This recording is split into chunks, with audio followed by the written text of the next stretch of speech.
Assalamualaikum warahmatullahi wabarakatuh. Kembali lagi di channel saya Hilal Badri. Apa kabar anak-anakku? Semoga kalian sehat semua. Tetap jaga kesehatan, selalu pakai masker di setiap aktivitas kalian, dan selalu jaga jarak. Ketemu lagi di video pembelajaran kali ini. Di video pembelajaran kali ini kita akan belajar tentang recount text. Tetapi sebelum kita mulai materi kita pada hari ini, saya mengajak kalian semua untuk berdoa terlebih dahulu menurut agama dan kepercayaan kalian masing-masing. Berdoa dimulai, berdoa selesai. Baiklah, kita langsung saja ke materi hari ini.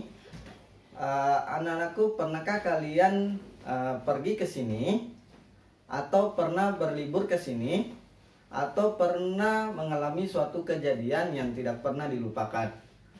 Apa sih hubungannya dengan kalian pernah liburan ke sini ataupun ke sini, atau mengalami kejadian yang pernah kalian alami dan tidak pernah kalian lupakan dengan materi kita hari ini? Ya, materi kita hari ini yaitu tentang recount text, yang mana sebuah teks dalam bahasa Inggris yang dimana berfungsi untuk menceritakan pengalaman atau kejadian yang sudah pernah terjadi di masa lalu. Dimana fungsi dari teks ini atau tujuan dari teks ini adalah untuk memberikan informasi atau menghibur pembaca. Selanjutnya, macam-macam recount text. Recount text sendiri ada 3 macam. Yang pertama adalah personal recount, yang mana personal recount adalah recount text yang berfungsi atau bertujuan menceritakan pengalaman pribadi si penulis. Yang kedua adalah factual recount, yang mana recount text ini adalah recount text atau teks yang berfungsi menjelaskan atau menceritakan suatu kejadian yang faktual. Contohnya seperti laporan kepolisian atau laporan penelitian pengembangan ilmu pengetahuan. Dan yang ketiga atau jenis recount text yang ketiga adalah imaginative recount. Recount text ini berfungsi untuk menceritakan cerita yang imajinatif, tetapi si penulis tetap menyajikan suatu kejadian yang sudah pernah terjadi. Baiklah, sampai di sini anak-anakku sekalian sudah paham tidak pengertian dan jenis-jenis atau macam-macam recount text? Jika kalian belum paham, silahkan kalian tanyakan di kolom komentar di bawah video ini. Nanti Pak Guru akan jawab pertanyaan kalian. Selanjutnya, di materi ketiga dalam recount text ini adalah susunan recount text yang biasa dalam bahasa Inggris disebut dengan generic structure of recount text. Dalam generic structure of recount text ini ada 3 jenis. Yang pertama adalah orientation. Orientation adalah di mana si penulis memperkenalkan cerita tersebut. Siapa pelakunya, di mana tempatnya, dan bagaimana kejadian-kejadian dalam cerita tersebut. Dan kalian bisa lihat contoh dari orientation di sini. Baiklah, susunan yang kedua atau generic structure of recount text yang kedua adalah event. Event di sini maksudnya adalah si penulis menyajikan sebuah cerita atau kejadian-kejadian peristiwa di dalam sebuah cerita yang dia tulis. Dan yang ketiga atau susunan yang ketiga adalah reorientation.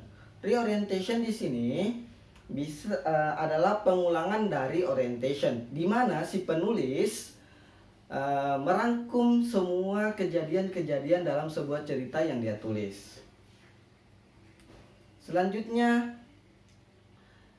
yang keempat adalah ciri-ciri dari recount text. Ciri-ciri yang pertama dari recount text adalah menggunakan simple past tense. Sudah pasti karena dalam recount text ini menceritakan suatu kejadian yang sudah terjadi, di mana Kalau menceritakan kejadian yang sudah terjadi, sudah pasti menggunakan yang namanya tenses simple, past tense atau past tense yang lain. Yang kedua atau ciri-ciri yang kedua adalah menggunakan action verb. Contohnya bisa kalian lihat di sini. Dan yang ketiga, menggunakan yang namanya adverb. Adverb di sini berfungsi untuk menjelaskan keterangan tempat dan waktu dalam sebuah cerita. Dan yang terakhir atau ciri-ciri yang terakhir adalah menggunakan conjunctions, yang mana di sini conjunctions berfungsi untuk menghubungkan setiap event atau kejadian-kejadian atau peristiwa-peristiwa yang terjadi dalam sebuah cerita itu. Dan yang terakhir untuk materi recount text ini adalah contoh dari recount text. Untuk contoh recount text bisa kalian lihat di sini. Ini adalah contoh recount text, yaitu personal recount, yang mana teks ini menceritakan pengalaman pribadi dari si penulis. Berikutnya ini adalah contoh dari imaginative recount. Bisa kalian lihat dan perhatikan contohnya di sini. Baiklah, sampai di sini anak-anakku sekalian. Kalau memang masih belum dipahami tentang penjelasan materi recount text ini, silahkan anak-anakku bisa meninggalkan pertanyaan di kolom komentar di bawah video ini. Nanti Pak Guru pasti akan jawab pertanyaan kalian. Sampai di sini, semoga materi kali ini bisa bermanfaat untuk kalian semua yang ingin menjadi penulis. Bisa kalian contoh susunan atau cara-cara menulis recount text ini. Baiklah, sebelum kita akhiri video pembelajaran kali ini, saya mengajak kalian semua untuk berdoa kembali agar semua kita tetap selamat dalam aktivitas yang kita jalankan. Berdoa dimulai, berdoa selesai. Baiklah, di akhir video pembelajaran ini saya ucapkan terima kasih banyak telah menonton video pembelajaran ini. Akhir kata, wabillahi taufiq wal hidayah. Wassalamualaikum warahmatullahi wabarakatuh.